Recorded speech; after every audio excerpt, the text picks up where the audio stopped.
जरा सोचिए, आप एक कांच की इमारत के बाहर लटके हुए हैं। जमीन आपसे आधा किलोमीटर नीचे है।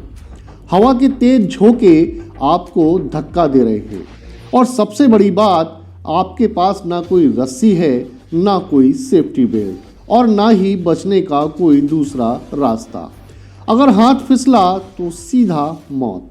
सिर्फ ये सोचकर ही हथेलियों में पसीना आ जाता है ना।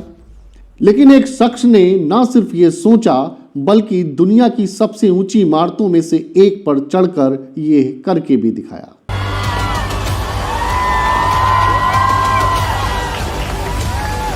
नमस्कार, मैं हूं आशीष जौहरी और आप देख रहे हैं आध्यात्मिक दर्पण डिजिटल न्यूज चैनल।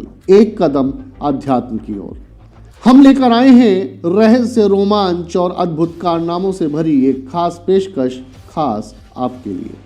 आज हम आपको एक ऐसे कारनामे के बारे में बताने जा रहे हैं जिसे देखकर पूरी दुनिया ने अपने दांतों तले उंगलियां दबा ली। जी हां, हम बात कर रहे हैं अमेरिका के मशहूर रॉक क्लाइंबर एलेक्स होनाल्ड की, जिन्होंने ताइवान की सबसे प्रतिष्ठित इमारत ताइपे 101 पर चढ़ाई की है। और शर्त वही थी जिसके लिए वो पूरी दुनिया में बदनाम और मशहूर दोनों हैं, यानी फ्री सोलो, बिना किसी रस्सी के, बिना किसी उपकरण के। 508 मीटर ऊंची गगनचुंबी इमारत और एक अकेली जान।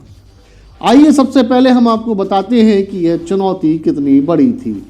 ताइपे 101 कोई मामूली बिल्डिंग नहीं है। इसकी ऊंचाई 1667 फीट है। इसमें 101 मंजिलें हैं। आम इंसान लिफ्ट से ऊपर जाने में भी घबराता है, लेकिन एलेक्स ने फैसला किया कि वो इसे बाहर से चढ़ेंगे।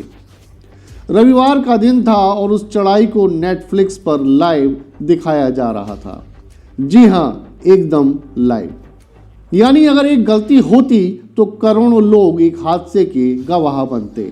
चढ़ाई शुरू हुई और करीब 90 मिनट तक लोगों की सांसें अटकी रही। एलेक्स ने लाल रंग की टी शर्ट पहन रखी थी और वो धीरे धीरे एक एक कदम फूंक फूंक कर रख रहे थे। इस बिल्डिंग का स्ट्रक्चर बहुत ही जटिल है। इसमें खास तौर पर बैम्बू बॉक्स जैसा डिजाइन भी है। यानी इमारत का बीच का हिस्सा, जो लगभग 64 मंजिलों का है, वो बांस के डंठलों जैसा दिखता है। यह हिस्सा चढ़ने में सबसे ज्यादा मुश्किल था। हर 8 मंजिल के बाद एक खड़ी चढ़ाई थी और फिर एक बालकनी। एलेक्स को बिल्डिंग के कोनों पर निकले हुए एल शेप के छोटे छोटे हिस्सों पर पैर जमा कर ऊपर बढ़ना था। कई बार तो उनको अपनी पूरी ताकत लगाकर सिर्फ उंगलियों के सहारे ही खुद को ऊपर खींचना पड़ा। आपको बता दें कि इस पूरे स्टंट में सबसे डरावनी बात थी हवा। जब एलेक्स ऊपर पहुंचे तो उन्होंने बाद में बताया कि वहां बहुत तेज हवा चल रही थी। उन्होंने कहा कि वो खुद से बस यही कह रहे थे कि बस नीचे मत गिरना। वो अपना संतुलन बनाने की पूरी कोशिश कर रहे थे, लेकिन जैसे ही वो 508 मीटर की ऊंचाई पर पायर यानी बिल्डिंग की सबसे ऊपरी चोटी पर पहुंचे तो नीचे सड़क पर खड़ी हजारों की भीड़ खुशी से चिल्ला उठी। एलेक्स ने अपने हाथ हवा में लहराए। वो नज़ारा वाकई अद्भुत था। एलेक्स के लिए अनुभव थोड़ा अलग भी था, क्योंकि आमतौर पर वो जंगलों में, पहाड़ों पर चढ़ाई करते हैं, जैसे योसेमिटी नेशनल पार्क का एल कैपिटल, जहां सन्नाटा होता है। लेकिन यहाँ ताइपे शहर के बीचों बीच नीचे हजारों लोग उन्हें देख रहे थे। एलेक्स ने बताया कि शुरू में ये भीड़ उन्हें डरा रही थी, उन्हें नर्वस भी कर रही थी, लेकिन फिर उन्हें लगा कि ये लोग तो उनकी सलामती की दुआ मांग रहे हैं, उनका हौसला बढ़ा रहे हैं, और फिर ये पूरा माहौल उनके लिए एक उत्सव जैसा बन गया। हालांकि इस चढ़ाई के साथ एक बहस भी छिड़ गई है। क्या लाइव इस टीवी पर इस तरह का जानलेवा स्टंट दिखाना सही है? सोशल मीडिया पर लोग इसे लेकर उत्तेजित भी हैं और चिंतित भी, और हो भी क्यों ना। वैसे आपको बता दूं कि ताइपे 101 पर चढ़ने वाले एलेक्स पहले व्यक्ति नहीं हैं। साल 2004 में जब यह बिल्डिंग दुनिया की सबसे ऊंची इमारत बनी थी, तब फ्रांस के स्पाइडरमैन एलन रॉबर्ट ने भी इस पर चढ़ाई की थी।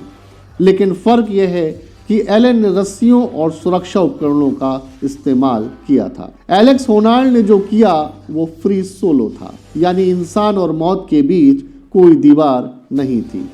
बारिश की वजह से हालांकि ये स्टंट एक दिन के लिए टालना भी पड़ा था, लेकिन जब ये हुआ तो इतिहास बन गया। एलेक्स ने नीचे आकर कहा, क्या नज़ारा था, ताइपे को देखने का इससे खूबसूरत तरीका और क्या हो सकता है। वाकई नज़ारा खूबसूरत था, लेकिन देखने वालों का दिल शायद आज भी धक धक कर रहा होगा। एलेक्स होनाल्ड के इस डेविल कारनामे पर आपको क्या कहना है, अपनी राय हमें कमेंट में लिखकर ज़रूर बताइएगा। तो ये थी रहस्य, रोमांच और डेविल से भरी हुई एक खास पेशकश, खास आपके लिए। अगर आपको हमारी ये खास पेशकश पसंद आई हो तो आध्यात्मिक दर्पण डिजिटल न्यूज़ चैनल को लाइक कीजिए, शेयर कीजिए और साथ ही सब्सक्राइब करना मत भूलिएगा। दर्शकों, आध्यात्मिक दर्पण डिजिटल न्यूज़ चैनल का प्रयास रहता है आपको समय समय पर तमाम देश की खबरों से रूबरू कराना और साथ ही कुछ ऐसी कहानियों से रूबरू कराना जो रोमांच और रहस्य से भरी हों। कल फिर हाजिर होऊंगा एक नई पेशकश और नई खबरों के साथ। तब तक मुझे आज्ञा दीजिए। नमस्कार। इनके प्रायोजक थे ग्लोबल हॉस्पिटल, बेहतर स्वास्थ्य की नई पहचान।